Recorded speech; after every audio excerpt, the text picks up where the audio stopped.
Welcome back to Crosswalk.com's Inside the Editor's Room podcast, where we give you a look at how our editors tackle the trends and issues of the day from a Christian perspective.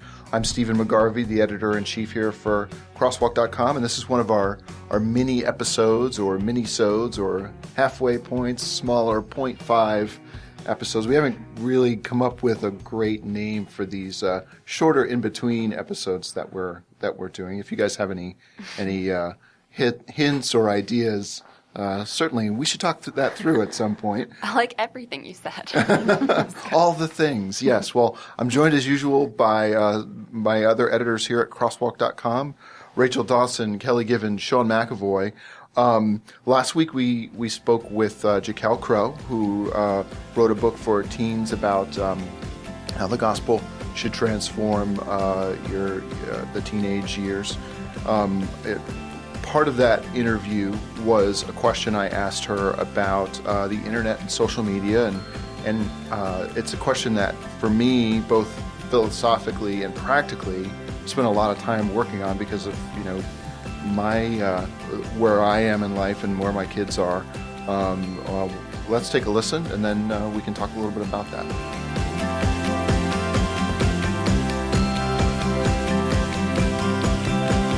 One of the things that has frightened me most as a parent is that the world that my kids are growing up in is so fundamentally different than the world that I knew as a kid. So, if you look at the shift of our culture over the years, when I grew up mostly in the 80s, raised by parents who grew up in the 60s, and the culture wasn't that different. We had different cultural markers, but essentially, there's so many things in their life experience that directly apply to my life experience. Now, if you jump ahead to my kids, the world has changed so radically. We have the internet now, so much information on demand, social media, and all of these things create so many other pressures and problems in the lives of teens that we just have no real life experience to draw from when we're sort of formulating our plan of attack for parenting. So I'm curious to know, what are some of the things that your parents did for your teen years that helped you manage these kind of pressures that our new plugged-in culture throws at teenagers?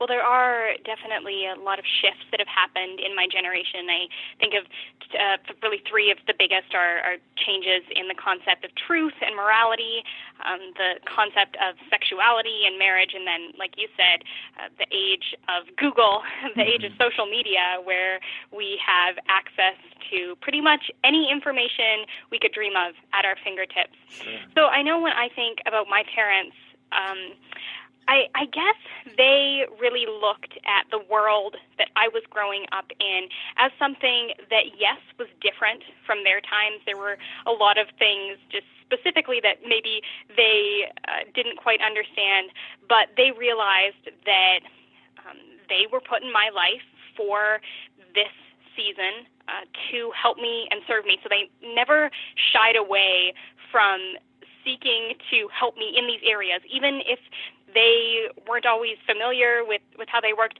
They recognized that they are my primary teachers, and God has given them the knowledge that they need to teach me what's right. So there are so many things I can think of throughout the years, such as starting conversations about things that are going on in culture, things that are going on in my life, things to do with social media, and we would just sit down and we would talk about them. Things like Supreme Court decisions and things like crazy cases that were sort of taking over Twitter, and we just dialogue about them. If I had questions, they created a culture in our home that invited me to come to them with anything that I was confused about, anything that I was concerned about.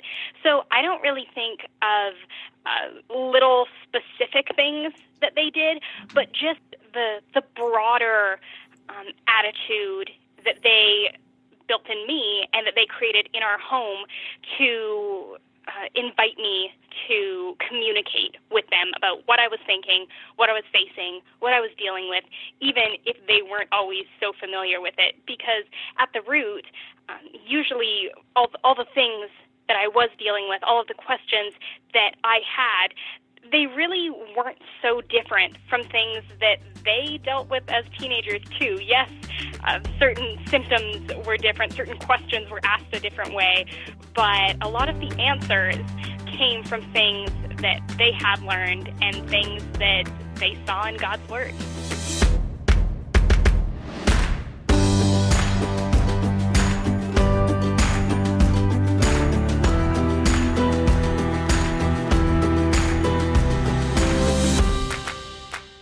Okay, so for those who don't know, Sean and Steve, I feel like it would be helpful if you guys said how old your kids were, just as here's the baseline that we're kind of starting at right now. Sean, how old are your kids, and have you kind of been dealing with this right now, I guess? Well, I have a son and a daughter who will soon turn 14 and 12. I thought Jaquel hit on a big key when I can't remember exactly how she phrased it, but an invitation to communicate. And I feel like that is something that my wife and I have both. She's actually studied interpersonal communication in college, and it's something we've been fortunate enough to foster and had an easy enough time. Our kids will talk to us. I can't give you any tips today on how to start establishing that relationship if it doesn't exist, but that has been key for us, as it obviously was for young Miss Crow and her parents, because I do feel like when we get afraid, I think is the word Steve used in his question about the differences between our cultures and our societies. For me, it's been more of a realizing that some of the strategies may not work. In my day, where if you were watching TV, you felt like Bugs Bunny and Scooby-Doo were more harmless. We didn't have the internet temptations. And, if my parents wanted to discipline me or get me doing something creative or constructive, even in 100-degree Arizona summers, they could lock me outside and said, "We don't want to see you till dinner." That's not necessarily a safe or friendly way to do things these days.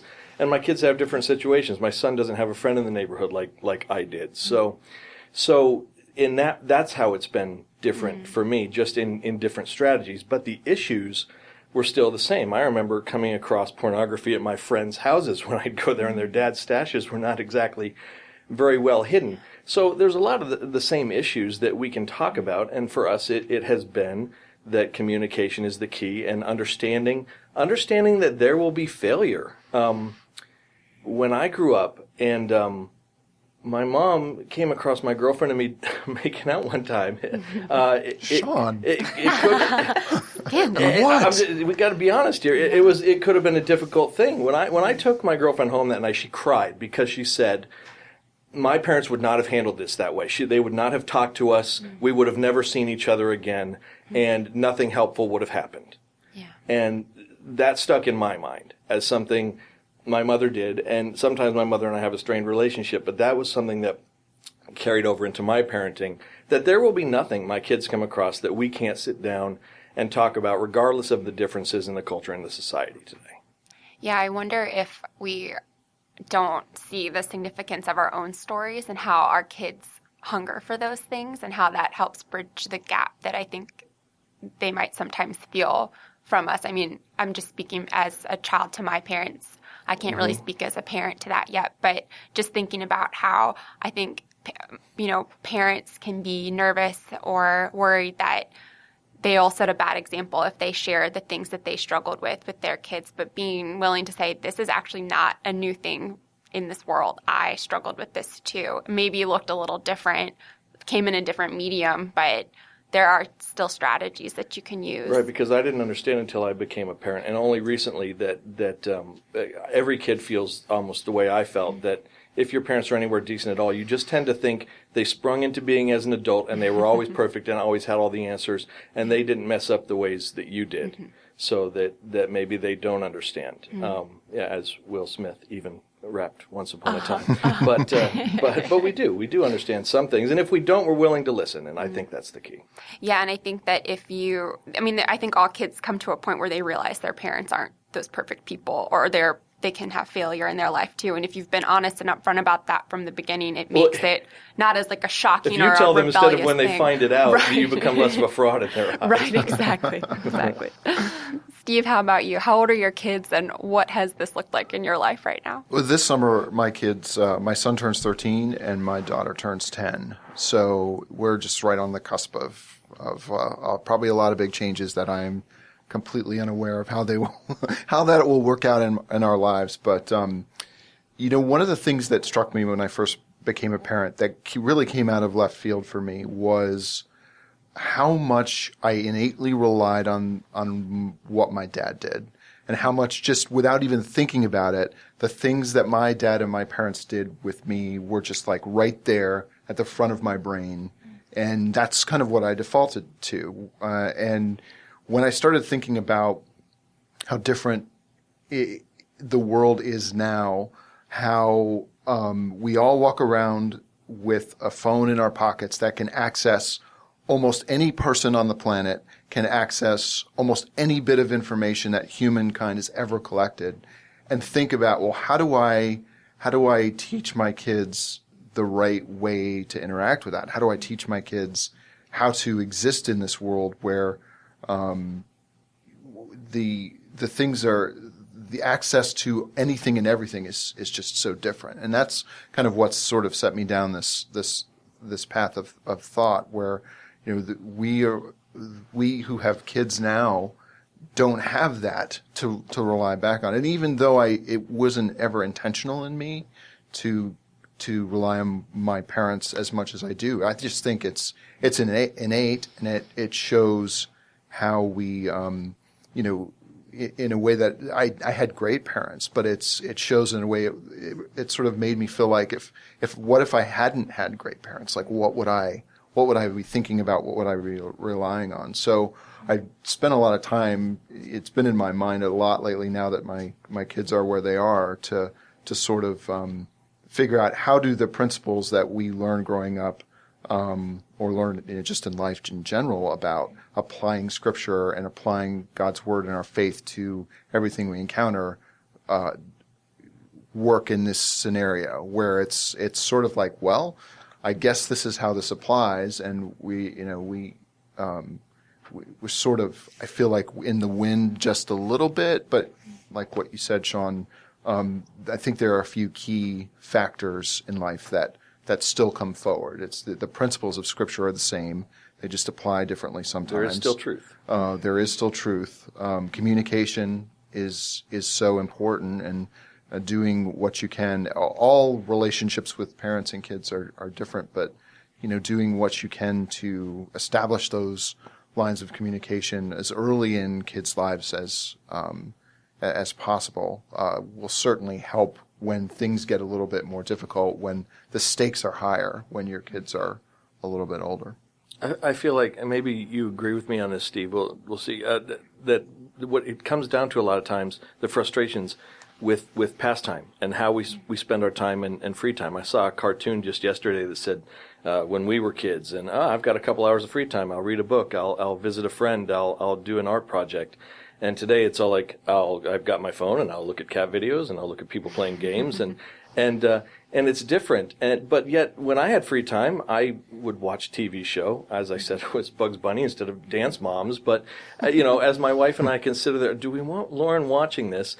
I come to realize, well, did I really do anything differently? They still crave time with friends. It's just, it's the same things they really want to do, but there's just more danger of them coming across something in those activities when you're online all the time. It's neither good for you, but we can set time limits with that, just like I had with the television. And the more you're there, the more things that you're going to possibly be faced with that are not ideal. But, again, it comes back to being willing to have a certain degree of control, not necessarily be your friend's kid, or your kid's friend. I mean, turn that around. Your friend's kid. How can I be that person? But also to just be willing to communicate with them and say that, oh yeah, I understand this issue. You're going to encounter this out in the world, and you're going to encounter some worse stuff than this too. Just be ready. Be glad you live in my house where things are relatively easy right now. Yeah, making mistakes when the stakes are small instead of when they're huge is important. Yeah. Rachel, for you and I know that we kind of grew we were kind of coming to adulthood right as I feel like the internet was also becoming a force that people used to do research for, as you mentioned, Steve's school projects. And it was something that, I mean, for us, it was IM, and that was like kind of our first medium where I remember getting on with my friend, and we would chat with someone, I think in Mexico, and we just were like, ooh, how devious. And it was never, we were very innocent in it, but we were just the thrill of doing something that our parents weren't aware of on this other space with a person that no one knew. It was thrilling.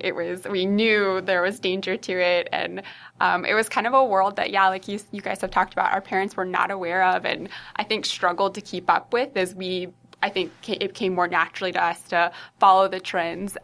They struggled a little to keep up with parenting us in that. But so we've kind of had to learn a little bit of this on our own, like learning how to be discreet and wise and thoughtful about how we approach social media. So what does that look like in your life right now? I know it was funny when social media became a thing, my parents were very much of the mind of like, we have to have an account if you're going to have an account and we're going to be your friend no matter what. So they always tried to kind of engage on those things with me and just, but they were figuring out at the same time too. And I obviously figured out what I was doing on MySpace and Facebook way before they knew what was going on. But it's still the way that they kind of keep tabs on what I'm doing even as an adult. But I know for me personally, it's something that, because I knew what life was like without it, and it was really kind of mid-high school that it became a thing that was kind of an everyday part of my life. There was enough of my years where I know what it was like to spend time, like you said, Sean, like playing outside or reading books or doing other creative kinds of things.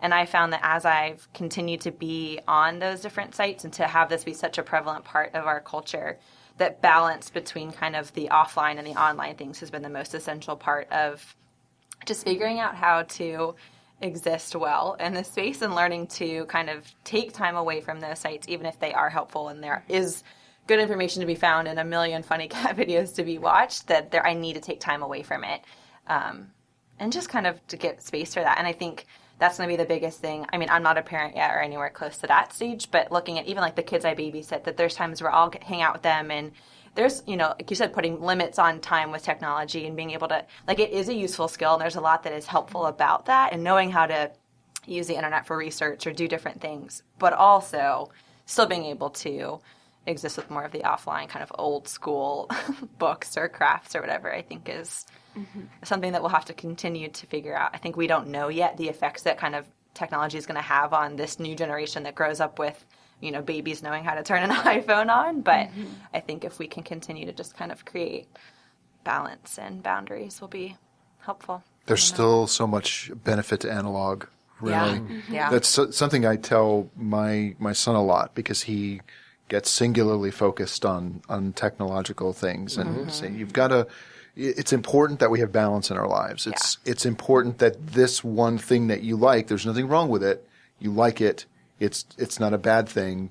It's just if that is everything to you and that consumes your thoughts and your time every single day, all summer long, as we are now planning out our summer, that's not a good thing. So I think encouraging kids and encouraging ourselves really to find diversity in what we do and what we think about and what we spend our time and our hobbies on it. I think that's always going to be really important. You know what's really odd to me about that is my wife and I have had many conversations about this, and our son does have a smartphone, but as of now there is no cellular service or Safari browser on it. So that's what he wants for his 14th birthday. But the Safari browser, yeah, well, and the cell service, and the biggest reason why is to be like all his other friends. And so you always question that motive, but that motive's been around forever as well. Sure. And as you said, talked about planning out the summer. My wife's big thing is I just don't want the kids on screens all the time, and so we've been thinking about this, and one thing that came to my mind was especially the way my wife has described herself as a child who, socialized with nobody and had her nose in a book all summer long, and on every family vacation. I was like, how is that different? Why do we think that was an awesome childhood, Valerie? But our kid having his nose on a screen and reading articles or whatever else, or watching videos or seeing other people being involved in things is not. You weren't getting exercise. You weren't, well, there's a bit of more of a creative process, and I understand there's some different things with reading. I'm a big fan of reading. I would rather have my kids do that. But to at least question why has been valuable to me, to question why is this different for me and why do I see it as different for them? I think there are some differences, but that at least gets the process started. Yeah, that's so interesting to think about, because I think all parents struggle with that, because you want your kids to have, to whatever degree you had a good childhood, you want them to have that too. And so if they start pursuing things that have zero interest to you, you think, okay, well, wait. What are you doing? You know, go read a book. That's what I did, and I loved it. And we have the same conversation with, why is he watching videos of someone else play a game? And it was a similar thing for me. I watch baseball on TV. I'm watching someone else. I watch tennis. I'm not out there hitting balls with a friend. I'm watching Wimbledon, sitting on my couch. Yeah. So, yeah, that's so interesting. It's a good thing to be mindful of. Just checking their Just motives check and your too. motives Yeah. too. And even I think, too, so many of us, because our field is technology related, and everybody that has a job probably has their email coming to their phone. And I think so often parents are now the ones showing kids what it's like to be hooked on a screen all day long. And I think, like, even with my family, it's funny now to kind of, when we first had phones, my brother and I, it was always like, oh, you kids are always on your phones. And now we'll go to family dinner, and Drew and I don't have our phones anywhere near us. And our parents are the ones scrolling through, and we're like, wait, like the tables have turned. But Phones are a lot of fun, turns out. I know, surprise, surprise. But I think just even creating, like, we've kind of made it a rule, like when there's family dinner, no one has their phones out. And just even for that hour, we're actually just talking and just being present, and just those little things that give you a space for authentic kind of dialogue and just a break from it all is nice. Great point, Rachel. Valerie and I have had that conversation all the time, too. Like, I think the kids have learned about screen time from us, and that, okay, you guys are on your screens. And I brought it up to her one time. She's all like, but I'm working, and now I'm looking at fixtures for the house restoration. And I'm like, but they don't know that. Right. They only see you on a screen, just like when you see them on one. That's so true. So, Yeah. It's hard. I try to be purposeful about that. Like when I'm at home, there's so much at work that you can obsess over. And now, here's how technology has changed us quite a bit. Most people used to shut it off at 5, and then everything that's not done gets done, the next day. And now it's completely different. Now, anything that can possibly go wrong at work, I will probably know about, in the middle of my evening. And so, being mindful of trying to approach those things with the mindset of, I have a purpose here. I'm not just, goofing off on Facebook, because, it's very easy to fix your email problem and then from work, and then all of a sudden it's like, oh, I wonder what's going on Facebook. Oh, my cousin, my friend, my this, my that. I think like striving to be purposeful can, and doing that to set an example for your kids as well is probably going to be really helpful. I recently saw a blog kind of prompt go around of 100 things I'd rather hold than my phone. And I was really struck by the thought of that. And I took time to write out a list of 100 things. And just even going through that and thinking about all of it, I was like, there are so many better things that I can add to my life that if I just put my phone out of my hand, and just all the different things that I can do. And it was interesting practice, and it really was encouraging and motivating to get my phone away. And even now I've set the do not disturb on for certain hours of the night. So at 8 p.m. my phone kind of becomes irrelevant, and I've really loved that, just that it's not part of my, I don't know, I don't keep it near me anymore. I don't need to know anything after 8 p.m. But just kind of having that in the back of my mind of I could be holding a book instead, or I could be out gardening, or I could, I don't know, just have eyes and openness and availability to engage with things around me if I'm not just glued looking down all day long. So that's why I'm glad you're hanging out with Lauren. Yeah. that's good. These topics we're talking about today, too. Yeah. Balance is good.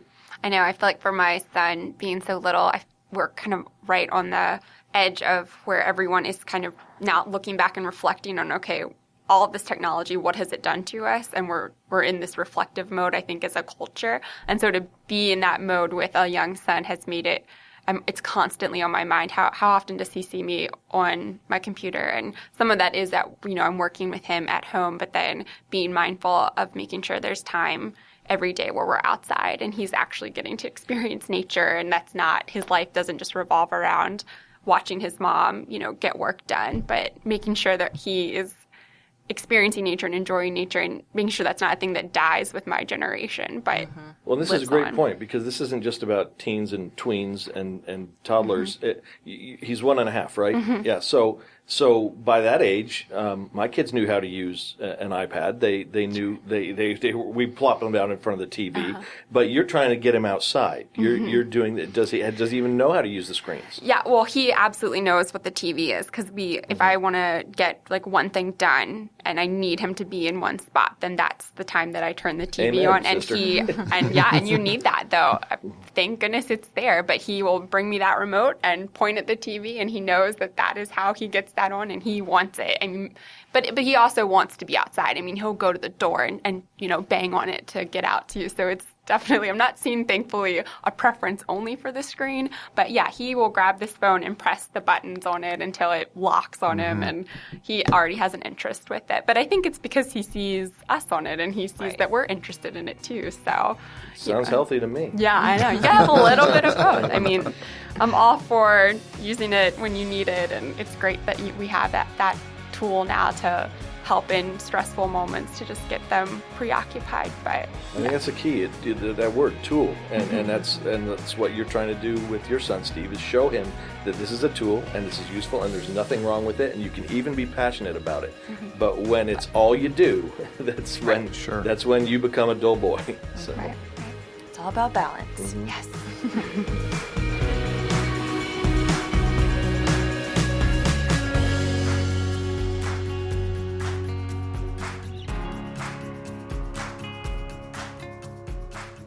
Well, thank you everyone for joining us for our discussion about parenting in the social media age. Thank you, Rachel, Kelly, Sean, for joining me here in the studio, and special thanks to Stephen Sanders and Kyle Fletcher, our audio engineers. You can follow us on Facebook at facebook.com/crosswalkpodcast.